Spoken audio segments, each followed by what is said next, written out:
to talk to victims of Stockholm Syndrome, whether you are in a physical situation that you cannot get out of, or whether you have been spiritually hijacked in some temporary way and are nevertheless compromised. And I would say this, that although in your temporary situation you had to play a possum to stay alive, which is your personal right in nature. It's your personal animal right in nature to defend yourself and your offspring. And if playing a possum has kept you physically alive, and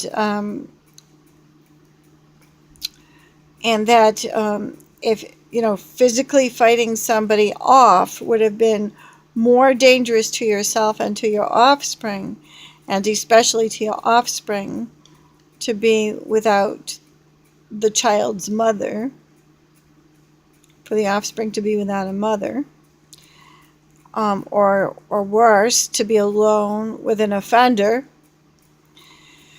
in the absence of its mother. It was necessary for the child's mother to stay alive. And in this case, she plays a possum in order to preserve the health of her child. She had to preserve her own health as well, and her own health first and foremost. And to preserve her own health, she had to play a possum. So this is one example. It's your divine animal right to defend yourself and your offspring, and one of the ways of doing that is to play a possum. And so that you're going along with, or you're just, letting things happen to you and not fighting because you can't. In these situations of temporary Stockholm Syndrome, where you've been spiritually hijacked and compromised and are therefore unable to feel close to God because your relationship with God has been compromised, instead of accepting your new identity, which was imposed upon you when you were spiritually hijacked,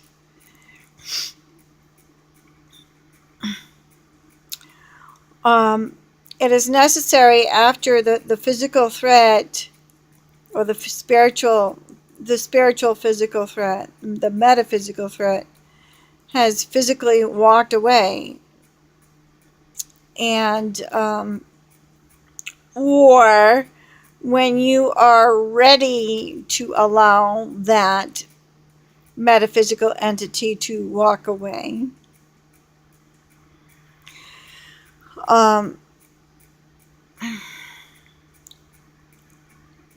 at that point, I want to reassure you that it's not only okay, but that it may be necessary to go mad, to have a tizzy fit, to get angry.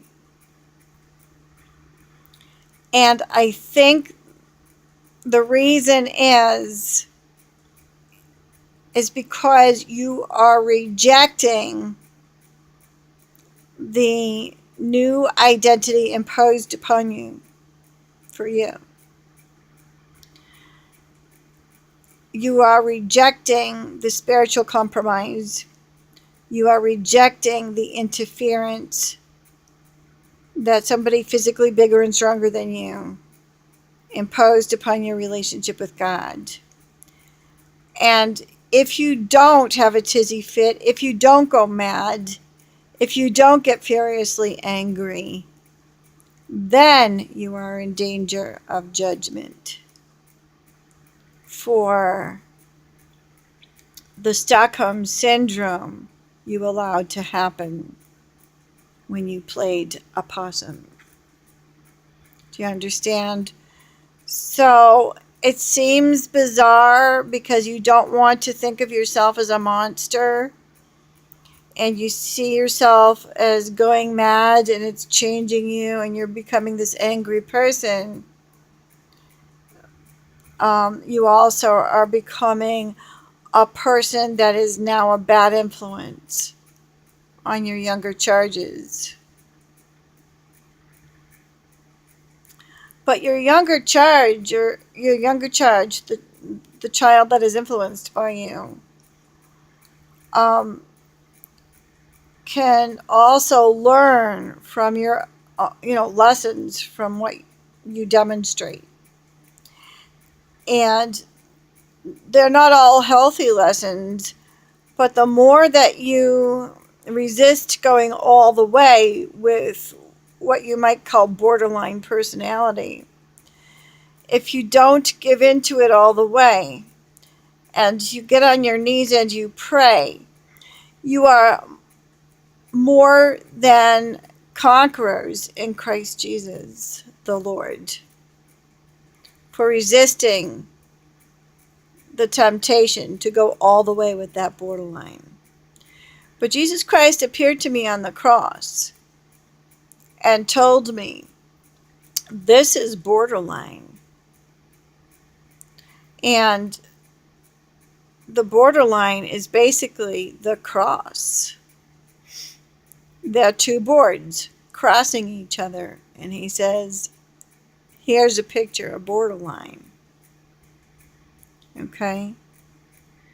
So, and the Monsignor also depicted the cross as Jesus meeting us in our own mortality. The vertical cross is, the vertical beam of the cross is the Lord's total worship of God, or something like this, and then, total love of God, and then the horizontal beam would be his offering of mankind, something to this effect. So the love of God and love of neighbor. Yet, where did love of neighbor bring him? Nailed to that cross. And when Jesus Christ appeared to me nailed to the cross at one point, he said, this is the image of borderline. This is borderline depicted. So these so-called disorders are actually necessary to prove to God your objection at last. You can't object right away when you are surviving by playing a possum, or trying to hold your family together, or trying to turn something that wasn't meant to be permanent into your family. So you're trying to turn a situation of Stockholm Syndrome into a type of normalcy and call it family. This is not your fault, but there will come a time where you will go mad because it was based on a lie, and it caused you to feel or believe or to experience yourself as compromised in your relationship with Christ when it wasn't something you really chose initially. The Lord needs to see your objection at some point. And it does feel like it's a damn shame that you're demonstrating this in front of your younger charges. But the children who are influenced by you can learn from your cross. Our children inherit the cross of their parents as a learning tool. And what's most important is that you also demonstrate to your child or your younger charges that you can overcome this detrimental evil within your own soul. You can overcome this temptation with good, and that this good begins with prayer.